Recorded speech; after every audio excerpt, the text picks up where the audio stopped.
Azərbaycanda son 6 ildə kiçik və orta biznes subyektlərinin sayı 74% artıb. Təhlillər göstərir ki, son 7 ildə qeyri-dövlət və qeyri-neft qaz sektorunda çalışanlar üçün tətbiq edilən gəlir vergisi tətili effektiv nəticə verib. Müasir dövrdə sahibkarlıq gələcək şəhərlərin formalaşmasında əsas amillərdən biri hesab olunur. Sahibkarlığın inkişafı güclü iqtisadiyyatı mövzusunda keçirilən tədbirdə çıxış edən İqtisadiyyat naziri Mikayıl Cabbarov qeyd etdi ki, özəl sektora dövlət dəstəyi genişləndiriləcək. Ölkəmizdə özəl sektorda, qeyri-neft sektorunda fəaliyyət göstərən vətəndaşlarımızın, muzlu işçilərin sayı, dövlət, büdcə təşkilatları, bütün dövlət sektorunda, o cümlədən neft-qaz sektorunda istər özəl muzlu işçilərin sayını ötübdür. Bu rəqəm keçən ildən 1 milyondan daha yüksək bir rəqəmdir. Bu nöqteyi nəzərdən məşğulluğun rəsmiləşdirilməsi, sahibkarlıq subyektlərində işləyən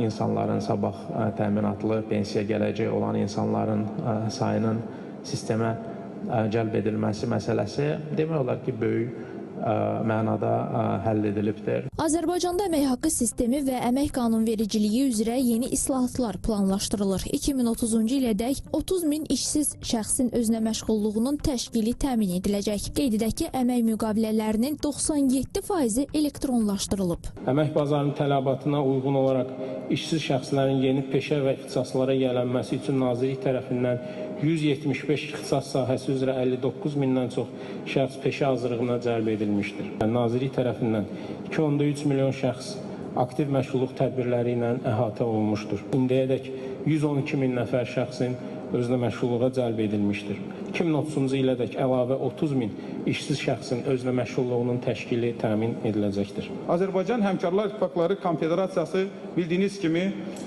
həm dövlət, həm özəl sektorunda işçilərin əmək hüquqlarının qorunması, onların layiqli iş şəraiti ilə təmin olunması, sağlam və təhlükəsiz iş yerlərinin təmin olunmasına ictimai nəzarəti həyata keçirən bir ictimai təşkilatdır. Hər bir müəssisədə, dövlət və özəl müəssisələrində əməyin və təhlükəsizliyin sağlamlığı üzrə sətan mütəxəssisləri mütləq fəaliyyət göstərməlidir.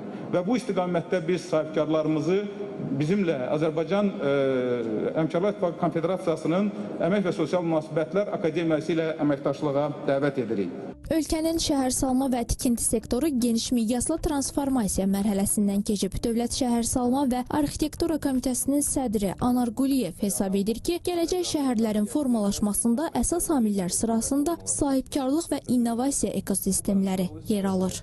Şəhərlər yalnız yaşayış məkanları deyil, həm də iqtisadi inkişafın, innovasiyanın və yaradıcılığın strateji mərkəzlərinə çevrilir.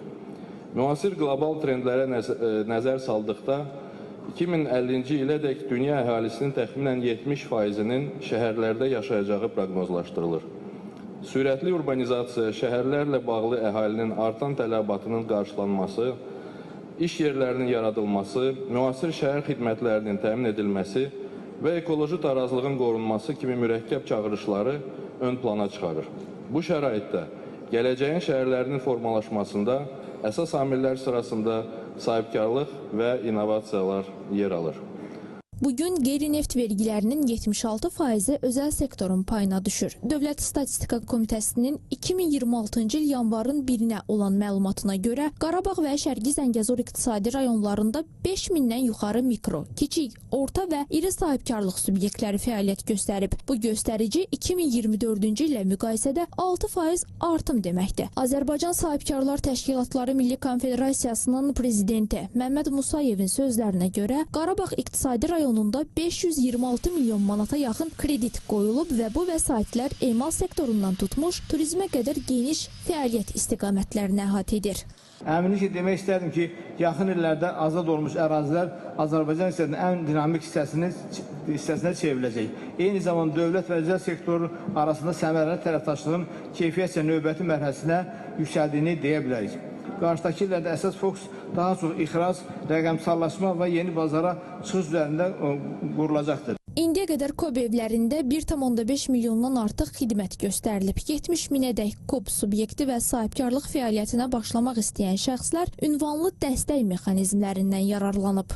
KOB subyektlərinin yeni bölgüsü meyarlarının tətbiq edildiyi, eləcə də KOBYA'nın faktiki fəaliyyətə başladığı 2018-ci ildən ötən 6 il ərzində KOB subyektlərinin sayı 74%-a yaxın artaraq 424 mini keçmişdir.